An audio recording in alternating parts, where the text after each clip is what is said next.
Yes. What can I do for you? Yeah. Hello. So I had a question. It's about Surah Al-Baqarah, ayah Okay, 208. let's take it step by step. What Uh-huh. are you? Are you religious yourself? You're not religious? Do you believe in a creator? What is your position? Christian. You are a Christian, practicing Christian. Yeah. Okay, go ahead. Yeah. What is the question that you have? Okay. Yeah. So it's Surah Al-Baqarah, ayah 282. Okay. And basically, it talks about there needing to be 2 witnesses to something, so 2 men. But if you Sure. don't have 2 men, you need a man and 2 women. So my question is, does that not mean that a woman's worth is that of half a man? Like her testimony is that of half a man? Again, you said 2 things there. You said a woman is worth half a man. A woman's testimony is worth half a man. Which one is it? Because this is not the same thing. Yeah. To say a woman is worth half a man is very different from saying a testimony of a woman is worth half a man. They're not absolutely not the same thing. So which one are you saying? The verse is saying. It's the testimony is worth half. Yeah. Okay, sure. I have answered this question before in a previous video, but I'll answer it again. The testimony of men and women in Islam, in certain aspects, in certain teachings, in certain commands, the testimony of 1 man will be equal to the testimony of 2 women. For instance, like this case, where this verse is called Ayat al-Dain, the verse of debt.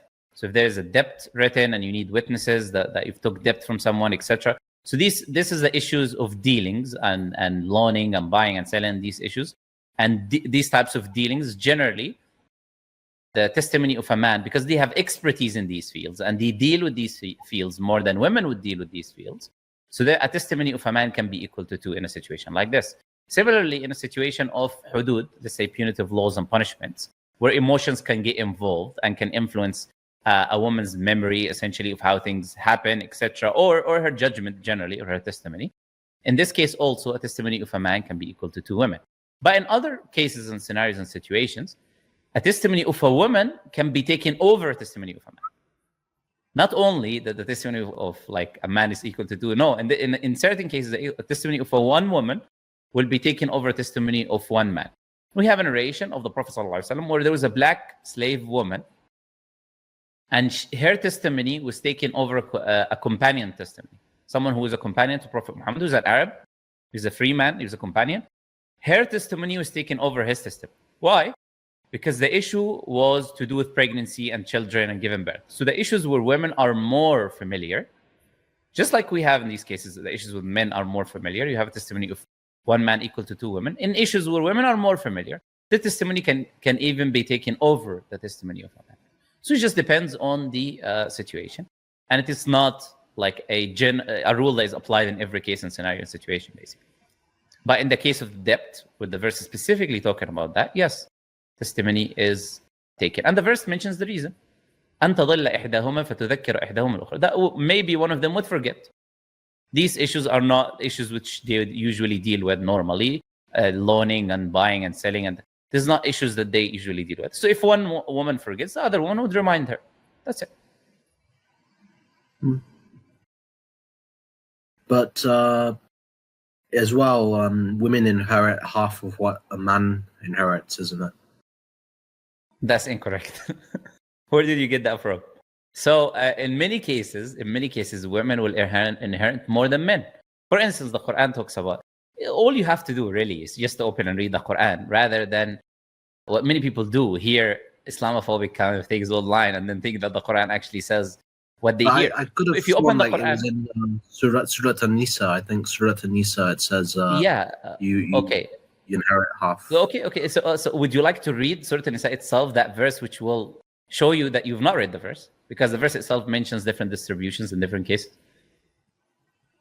Okay. You have not read the verse. You've not read the verse. Do you agree you have not read the verse? I think I read it a long time ago. Like I remember reading it because I have read the Quran, yeah. No, if you've read the verse, then you would see different distributions. For instance, the Quran, the same verses of the Quran in chapter 4 mentions that if a man dies, for example, let's say, or someone dies, and then there's only one daughter left. There's one daughter left. The daughter takes half of the inheritance. There's two daughters left. They take 2/3. They'll take more than uncles, for example, or grandfathers. So they will take more than men in these cases and scenarios situations. So it's got nothing to do with specifically the gender of the person, where inheritance generally is 2-1. That's not the case. In certain cases and scenarios, they will take the same. Like the grandfather and grandmother will take 1/6 each. Both of them will take the same. So in certain situations, women will take more than men. In some situations, men and women will take the same. They're in the same level. In some situations, men will take more than women. In which case, the situation, the man takes 2. If someone dies and he has children, boys and girls. Why? Because the financial responsibility of a woman in Islam is not the same as the financial responsibility of a man in Islam. For example, when a man goes and gets married, so if you have a daughter and a son, when your daughter wants to get married, I think I don't know, are you live or something? Am I live, did you say? Did you hear what is the last thing I said? Hello? Can you repeat what I was describing and say? Sorry, I missed that actually. You're not listening.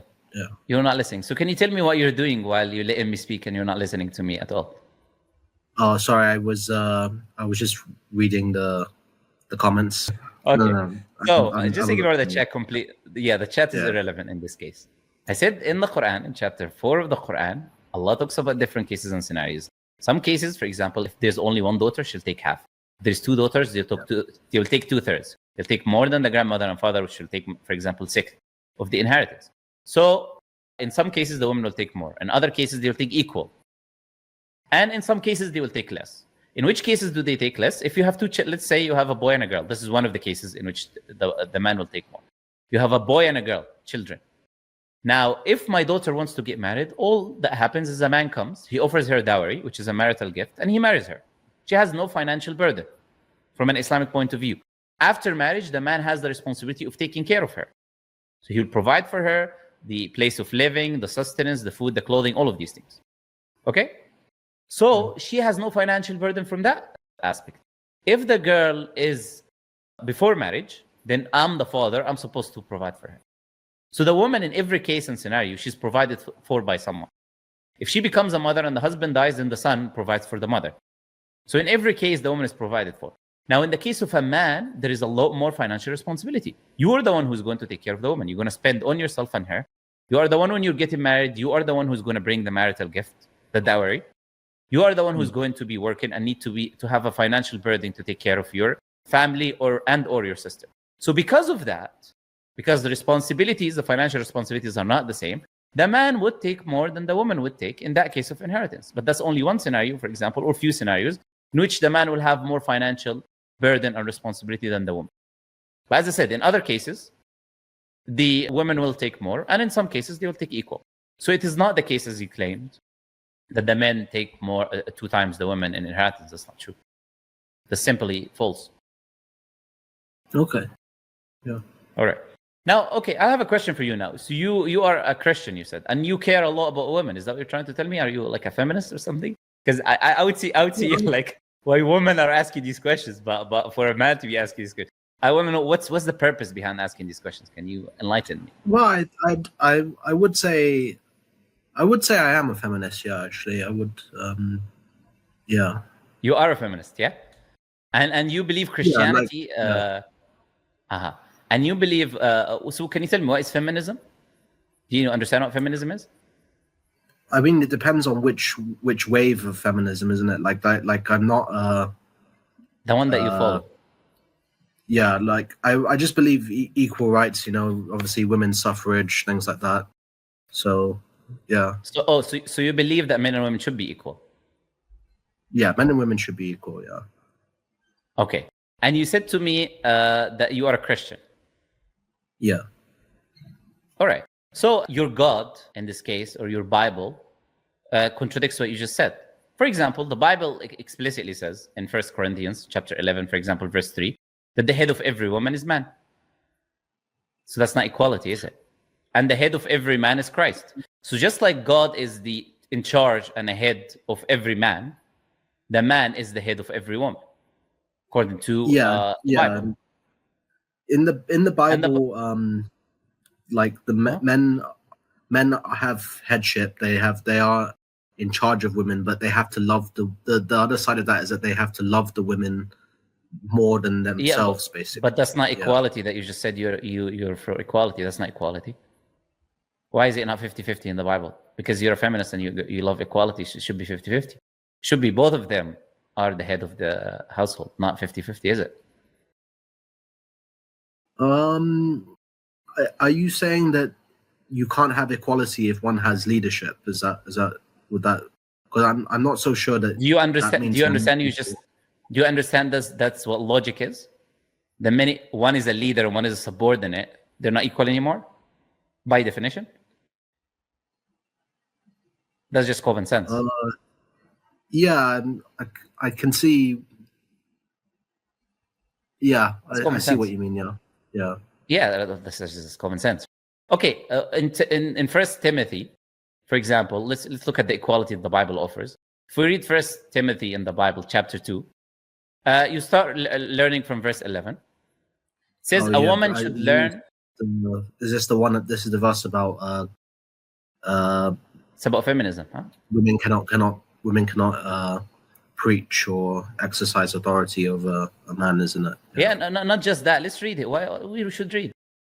It says explicitly, a woman should learn in quietness and full submission. So the woman should sit there and learn in quietness and submission. It's not the man. Specifically, a teaching for the woman here. This is how the woman is treated. I do not permit a woman to teach or to assume authority over a man. She must be quiet. Okay? So the woman does not assume authority over a man. The man is the authority. She sits there in quietness and submission to her superior, which is the man. For Adam was formed first, then Eve. So the man has superiority. He's the one who was formed first. The woman came later on. So the woman should not ever assume authority over the man who is her superior, according to the Bible. Okay? And Adam was not the one who was deceived. It was the woman who was deceived and became a sinner. So the source of the problems, the source of the original sin, and the person who is easily deceived and was deceived and became a sinner is the woman, not the man. The man is he's the head and the authority. Okay? But women will be saved. So how are women going to be saved? Through the pain of childbearing. Yeah. So childbearing and the pain that they feel in childbearing. If there's a condition, if they continue in faith, love, and prosperity. So, according to the Bible, does this sound, the verse that I just read to you, does this sound like equality to you? Please enlighten me.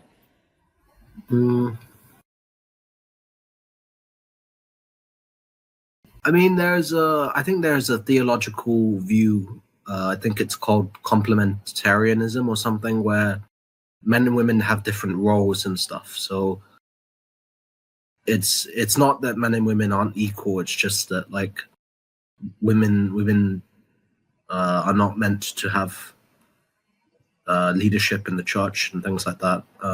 Do you agree? Do you just understand when you're just talking about positions? And one being over the other, you're just refuting feminism that you just claimed a minute ago that you are for equality between men and women. When you come and tell me there's a position or the worldview that one is the head of the household and there's gender roles, that is the exact definition of being opposite to the feminism that you're just proposing a minute ago, which is a 50-50 equality. So how comes you're able, and this is my question, how comes you're able to come to the Quran and highlight these verses and have an issue with them, let's say from your feministic worldview, but read your own Bible and not find an issue with verses that are 10 times more severe? The verses I showed you in Islam has no issues because I already explained them to you.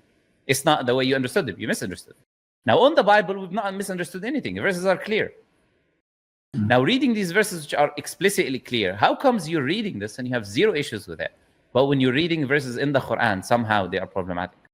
Can you just enlighten me? Why is this case? Yeah, I mean, I think it's because the stuff in the Quran, like,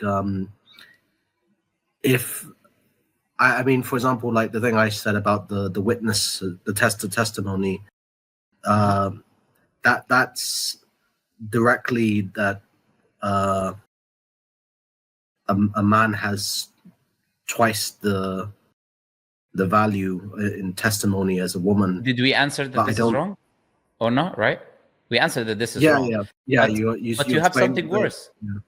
Yeah, you have something worse. That the woman in Christianity cannot teach at all. She should be submissive, and she's not allowed to even teach a man. So if you talk about what is superior and what is not superior, she's not even allowed to teach a man, and let alone testify or anything like that. She's supposed to be quiet and submissive. She's not allowed to teach a man even. So how you don't have any issues with that? And in Islam, in church, just to clarify, that's in church. Like there's nothing against a woman. No, that's wrong. That's wrong. That's wrong. The verse does not mention the church at all. I've read it to you word for word.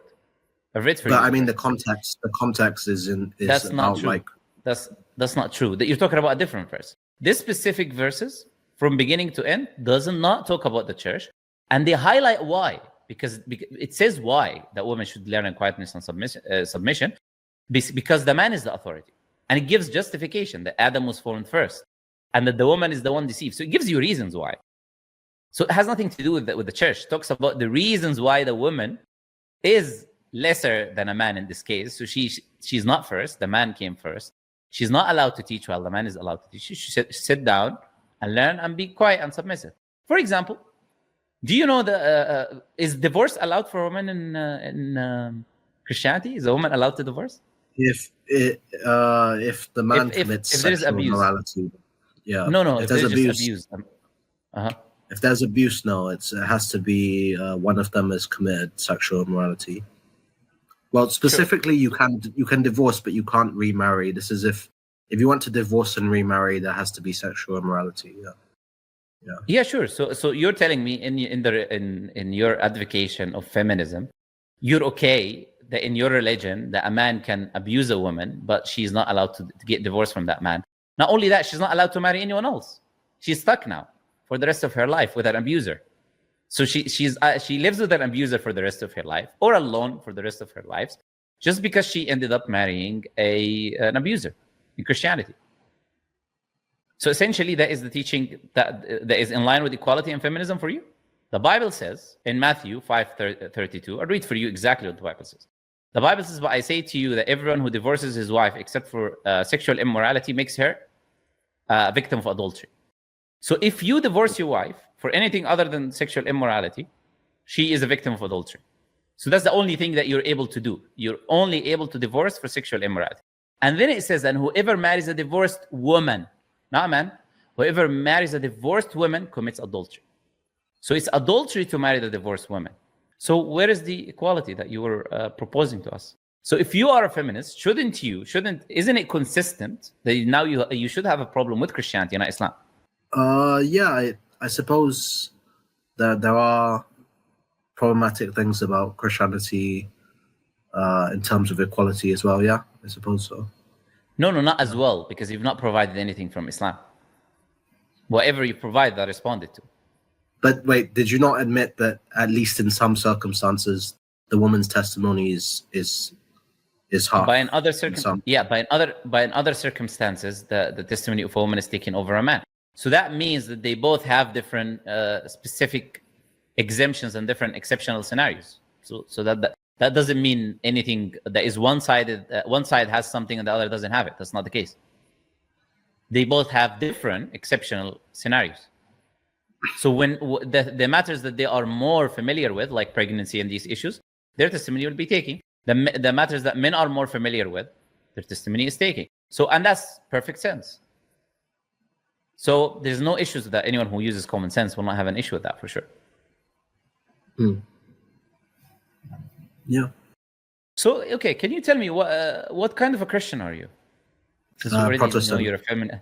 We dealt with your feminism, I hope. All right, okay. So let me ask you a different question. What is your belief about Jesus, basically, when it comes to your creed? What is your belief about God? Who's God? Is Jesus God? Is Jesus not God? What do you believe about that? Yeah, I believe Jesus is God. I believe in the Trinity. Yeah. And Jesus said he is God, and the Trinity is in the Bible? Since you're a Protestant. Jesus does say he's God in Revelation. Like if you go to Revelation, he says that he's the first and the last. And if you look at Isaiah, that's not true. That's not true. The verse that you quoted in Revelation is a vision and a dream of John. It's not the words of Jesus. It's John seeing a vision and a dream. If you read the chapter, it'll start by a vision of John, and in that vision you'll hear. Yeah. So Jesus. In it, right? No. So it's John is claiming he saw a dream of Jesus telling him that. That doesn't mean Jesus said that. These are two separate things. Jesus, when he was walking and when he was teaching his disciples, he never told them, I'm the Alpha and Omega, I'm the first and the last. A dream, you can see whatever you see in your dream.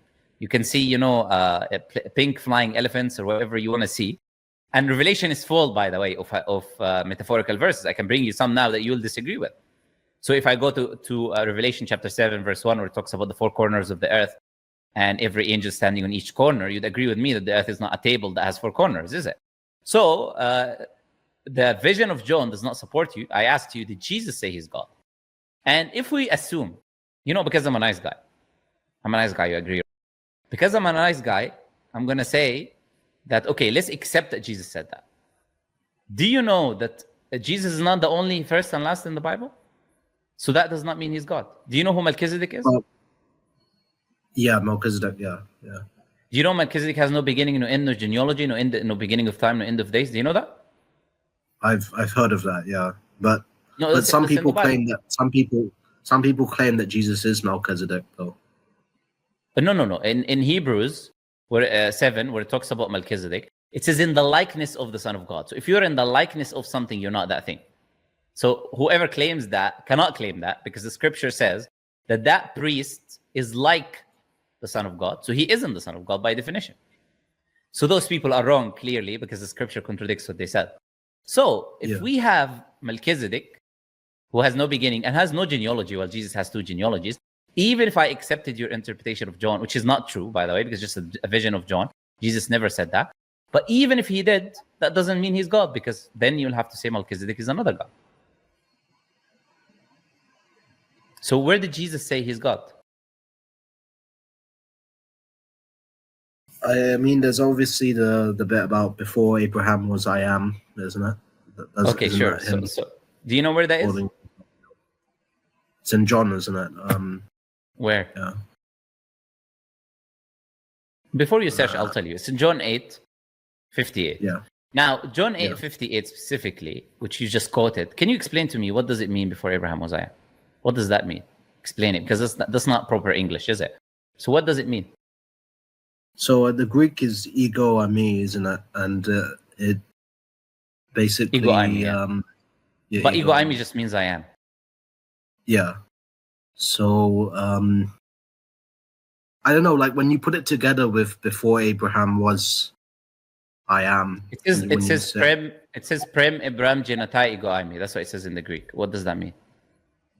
So obviously, I think one, it's him calling himself Yahweh, isn't it? Because Yahweh is I am is Yahweh. No, isn't it? I just told you what the Greek says. There's no Yahweh there. There's no Yahweh because Yahweh is Hebrew, before. This is literally what it says. Before Abraham, i.e. Abraham, generated I am or I was. Okay, what does that mean? Yeah. Because you're saying he claims he's God. So explain to us, how did you come to that conclusion from this verse? I think one, if he's before Abraham, isn't that him saying he's eternal? Basically, he's okay. So so you understand the verse. The verse is saying Jesus was before Abraham. That's what the verse is saying, basically. Yeah. Okay, so the verse says Jesus was before Abraham. Satan was before Abraham. Noah was before Abraham. There's many people who were before Abraham. That doesn't mean that you're God just because you existed before Abraham. That's number one. Yeah, it doesn't even say eternal, by the way. It doesn't even say eternal, by the way. It just says before Abraham. So if it says that if he existed before Abraham and he's there, then like I see your point about Noah and stuff, but Noah that doesn't mean you're God. No. I give you Satan first. Let's take Satan as an example. Who is there and he's still there? That doesn't mean you're God. Even if Jesus is God allowed Jesus to exist before Abraham and allowed him to exist after Abraham, doesn't mean he's God. Plus, I already gave you an example a minute ago of Melchizedek, who is eternal, not just before Abraham, and you have admitted that he is not God. So when someone is just before Abraham, it doesn't mean anything. And by the way, you're misunderstanding what the verse is saying. But even if we were to take your interpretation, let's say what I do is I try to be nice with Christians and say, okay, I'll take your interpretation. And even your interpretation, which is not valid and it's not in accordance with the context, but even your interpretation is not helping you to show that Jesus is God. So where did Jesus say he's God?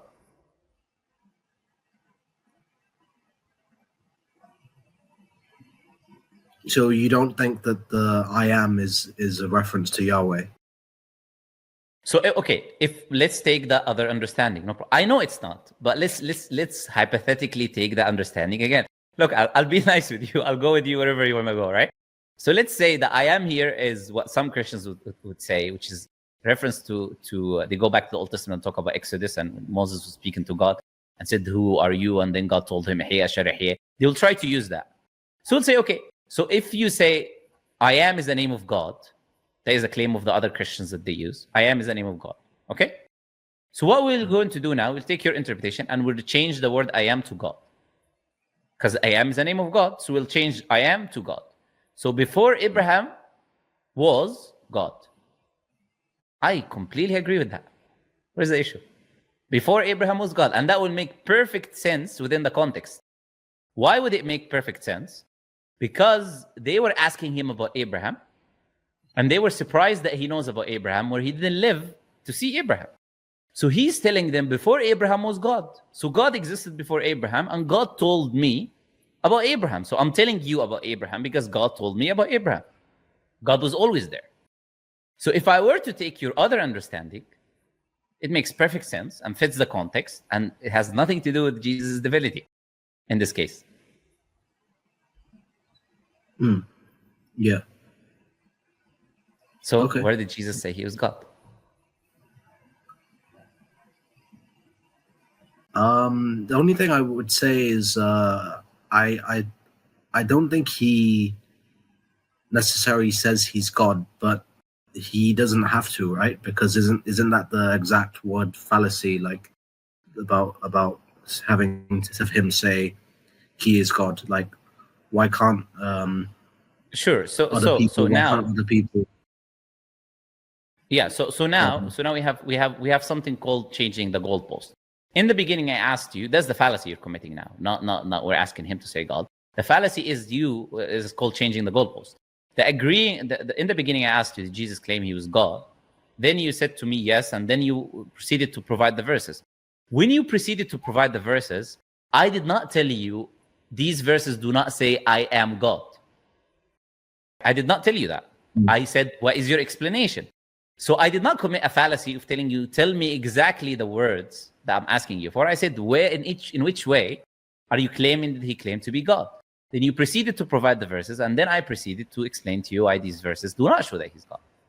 So you did two things. You straw man my position, did something I didn't do that. I didn't ask you, give me the exact words. So you straw man my position. And two, you committed two fallacies. And the other one, you changed the goalpost from that Jesus claimed to be God. He doesn't need to claim to be God. So if Jesus, according to the Christian belief, came and his main purpose was to die for the sins of humanity as God, then people need to know that this is God coming to die for you. Like if Jesus is God, as you say, and on the day of judgment I die and Jesus comes to judge me, and then I tell him, look, God, you never said you were God. I didn't believe in you because you never said you were God. So I have a very strong case in this instance. I'll say, you never told me you were God. You never told me to worship you. And that's why I did not worship you and did not believe you're God. But you only said that because you know that Jesus never claimed to be God. Not only that, but also the Trinity is not there. Nowhere in the Bible does it mention a Trinity. So if this is the case, that there is no Trinity, and Jesus never claimed to be God, then you should not be a Christian anymore. Because that belief is not based on a correct foundation. But can it not be that other people call Jesus God and then that's okay? Like, is it okay if as long as other people have No. Why is it not okay? Because there's other people who call Jesus demon-possessed. There's other people who call Jesus a snake or a liar, right or wrong? So if the criteria is what other people say, then we have to be consistent. We'll take what other people say in general then you'll have a contradiction, because some people will say good things and some people will say bad things. And some people will say things that... But the apostles, if Jesus gave authority to... Where did the apostles say Jesus is God? This is the problem. You have the earliest groups that followed Jesus, like the Ebionites and the Nazarenes, right? So some of the earliest groups that followed Jesus, they did not believe he's God. They did not believe he died on the cross. So if you want to take just believers' words, then you should be consistent and take believers' words. There are many believers of Jesus who said that Jesus is not God. Until today, there are Christian Unitarians, Jehovah's Witnesses, many other people who don't believe Jesus is God. The thing is, what you're saying is that your God never told you he was God. And the Muslims' only position is that we say Jesus is not God, and we have a strong position then in this case, because Jesus never said he was God. So why is your position on Prophet Muhammad then? What do you mean? Do you believe he's a messenger of God? Do you know about his life? Yeah, I do. Or just what you read, the bad things that you read online, and nothing like that. I've read the. Have you heard of the Sealed Nectar Surah? You've read the full Sealed Nectar? I've read most of it. Yeah. You read most of it. Yeah. Okay. And reading the Sealed Nectar, if you truly did read the Sealed Nectar, did not lead you to the conclusion that he was a messenger of God. What you read gave you a depiction of a honest, moral man who put God first, or did it give you a depiction of what? What kind of depiction did it give you? The depiction was good, but obviously that's not the only source. Like, I'm aware of Ibn Ashaq's I don't think you read it. I haven't read it, but I've not even read it. Yeah, it's not available in English, by the way. It's not available in English anyway, so you can read it. You cannot read it. But I do know what it says, and there's things in there which I found objectionable. Do you know? For example, do you know what Ibn Ishaq says? No. Before you give me an example, do you know what Ibn Ishaq says in his introduction? No. That he's just collecting hearsay, and that this book will be full of reports that are fabricated and problematic, because he's not using a criteria of authentic narrations. So when you read the Sealed Nectar, which is relying on authentic narrations, this is the correct depiction of the Prophet. But you are trying to go to a source. The source itself tells you that these are not reliable information, it's just hearsay, and you are trying to get a different depiction using it? Does that make any sense? Yeah. No, yeah, I see what you mean. Yeah. All right, so what is your position then on Prophet Muhammad? Obviously, he's a very important historical. Is he person. a prophet of God? Is he a prophet? I mean, obviously, he contradicts Christianity. So he contradicts what Christianity is. Where did he contradict Jesus?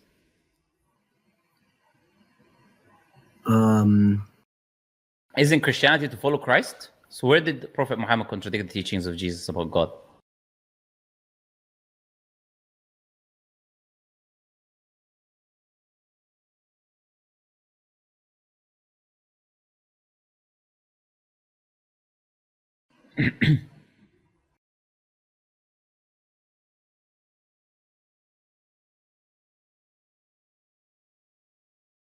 I'm not sure actually.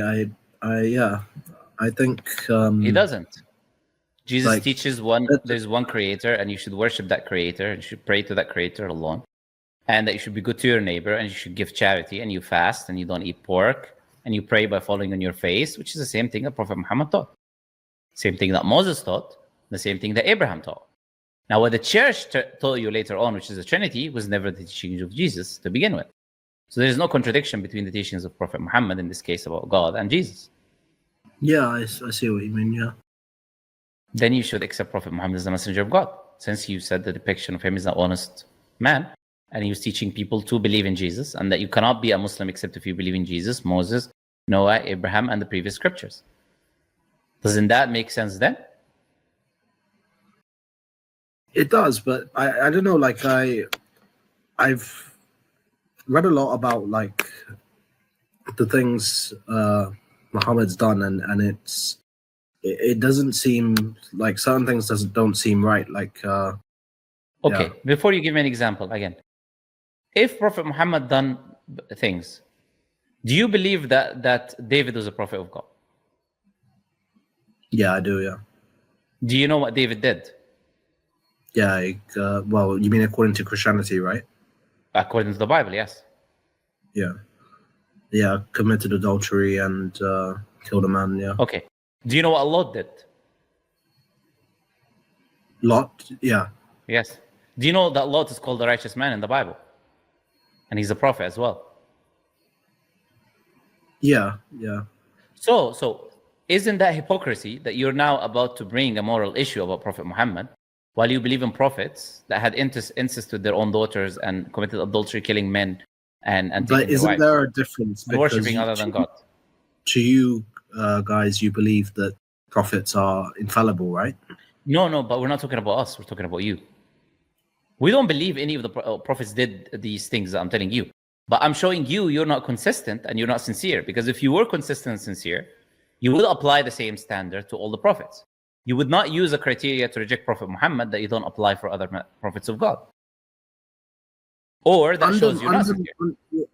Under my framework, I could accept him as a prophet, but I'm not using my. If you're saying to accept him and become Muslim, that involves believing that he was infallible, like that he didn't do anything wrong, basically. Yeah. No, we don't say it that way. We don't put it the way you just put it. But what I'm saying is you would not be a Christian the way you are, because then you will say, I believe he's a prophet and a messenger of God, but you will say, I believe he's a prophet and a messenger, but not necessarily I agree with everything he did. That's how you will go to put it if you're consistent. You're not going to say, I don't believe he's a prophet, because your reasoning was, I don't believe he's a prophet because of the things he did. And you don't apply that same standard to other prophets of God. Now, give me that example. What is that thing that you're talking about, that you're having an issue with? Well, like, for example, didn't he have a concubine called Maria Al-Qatiya? Didn't Moses have concubines? Didn't Abraham have concubines? Didn't other prophets of God have concubines? Didn't Solomon have 1,000 wives, 700 concubines? Isn't that the case? How is having a concubine an immoral thing?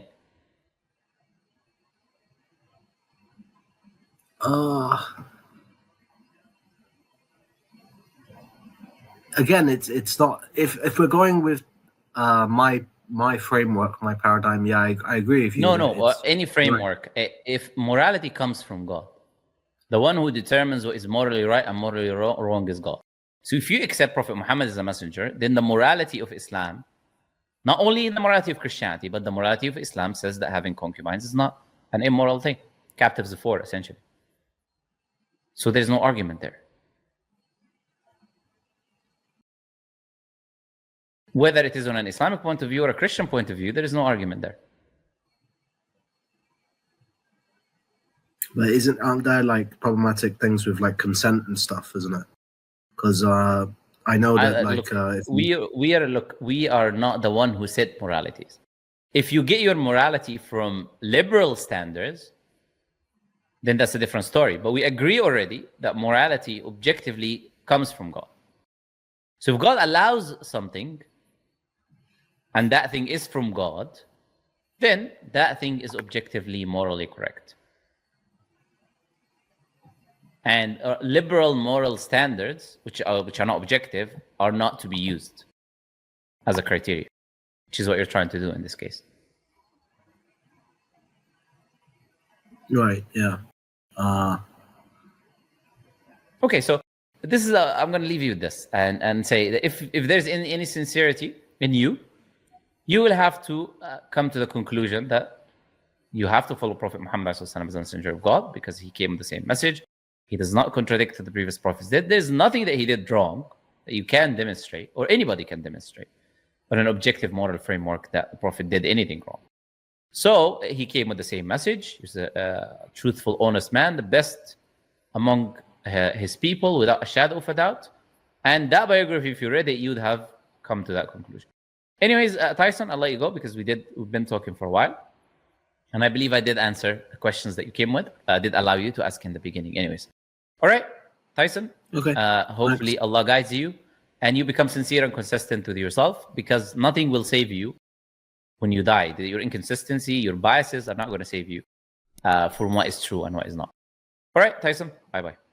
Yeah. يا دعاة رب السماء يا من صنعتم في الأرض نورا يا قلوبا فيها الوفاء بشركم اليوم السرور